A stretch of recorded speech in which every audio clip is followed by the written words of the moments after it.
with the legs captured. She steps over the Texas Cloverleaf and cinched tight. in. Dude, that is tight right there. Boy, she had a deep seat on that one. Yeah, you got to tap out. That's extremely painful. You can't get out. And still. What up, y'all? This your boy Ace here, and welcome to Afternoons to Light. Let's go over this, man.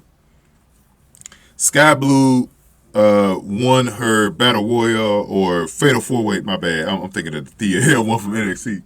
Her Fatal 4-Way match on Rampage, and it was a really good surprise. So she got a chance to face Toni Storm on Wednesday night in Washington, D.C.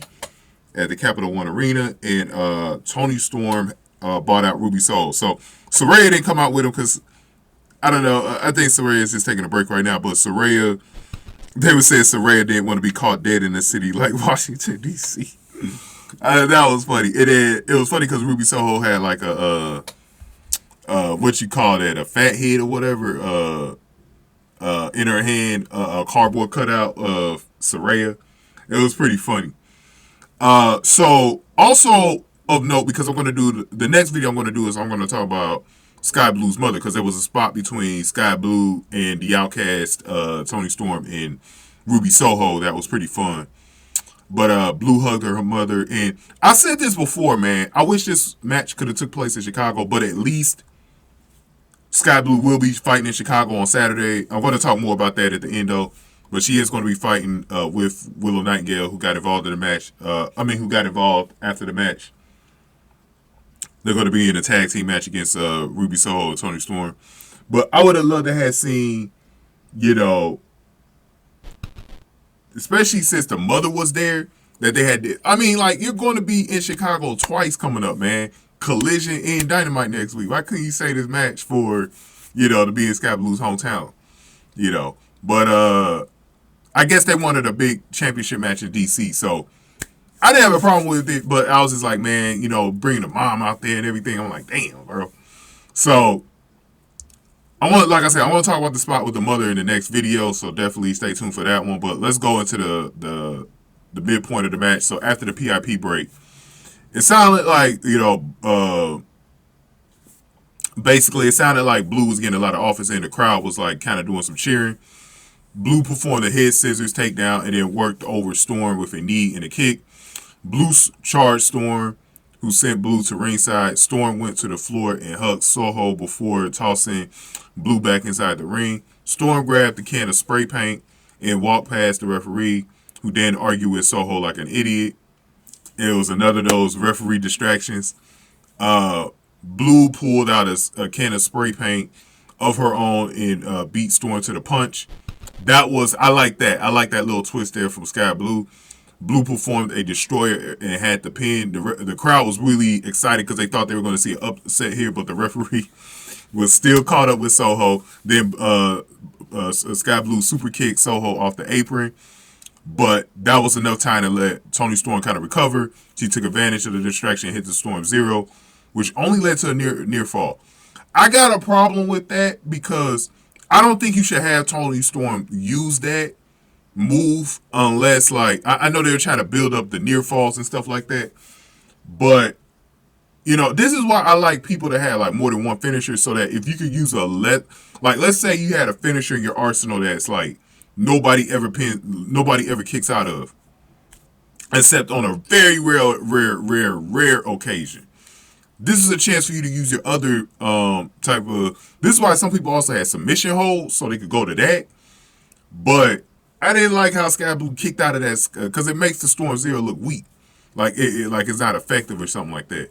I think, like I said, I think there was other ways to get Skye Blue to kick out or whatever.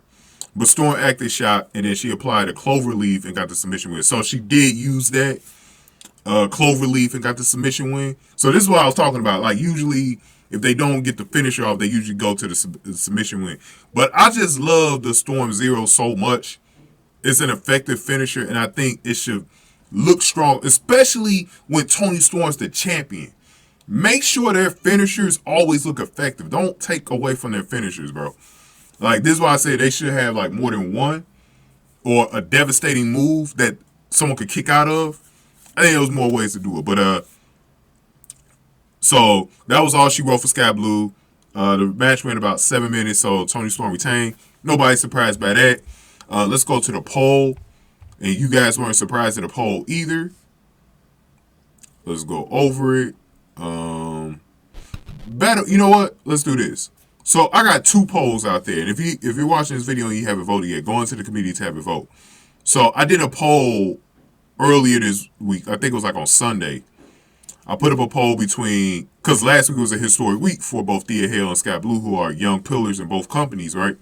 So I just want to ask you guys, like, basically whose shocker did you like the most? What was your favorite moment between Thea Hale from NXT and Skye Blue from AEW? Got a nice turnout of 1,200 votes, 76 likes. So if you haven't voted yet, make sure y'all vote in that. I want to see Skye Blue get to 30%. She's at 28% right now. I would love to see her get to like maybe 30 to 35%. Make this a more closer poll. There's still room to vote, so make sure y'all vote in that one. And then I basically just asked y'all who y'all thought was winning this match between Toni Storm and Skye Blue. Overwhelmingly, Toni Storm got the win, 79%. So this is more of a lopsided poll here. 829 votes are in through this point.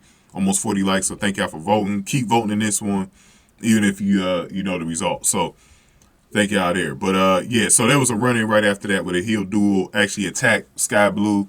And that's when Willow Nightingale came out. I'm actually going to cover that as my last video of the week, or last video for Dynamite today, with Willow Nightingale coming out. So we'll cover the mom next. Let me get y'all thoughts on this. And I do, like I've been saying before, let me leave this my thought in here too. I do think the proper thing to do with Skye Blue is I don't want them to continue to give her championship opportunities and she keeps losing. I think the best thing to do is going ahead and put Skye Blue in the Outcast. I've been saying this for a while. I've been pretty good whenever I book baby faces as heels. My track record since I started the channel has been really good. The most recent one was Zoe Stark and Trish Stratus in the WWE. That's been working out pretty well so far. It's enhanced Trish and it's enhanced Zoe Stark. I think you put her in the group just like you did Wheeler Yuta in the Blackpool Combat Club. You use her the same way. Have Toni, Ruby, and Saraya kind of bully Skye Blue a little bit into being better, and have her learn under them, and that will enhance Skye Blue, over time. And whenever she turns back babyface, she'll be even more over because she was in this type of group.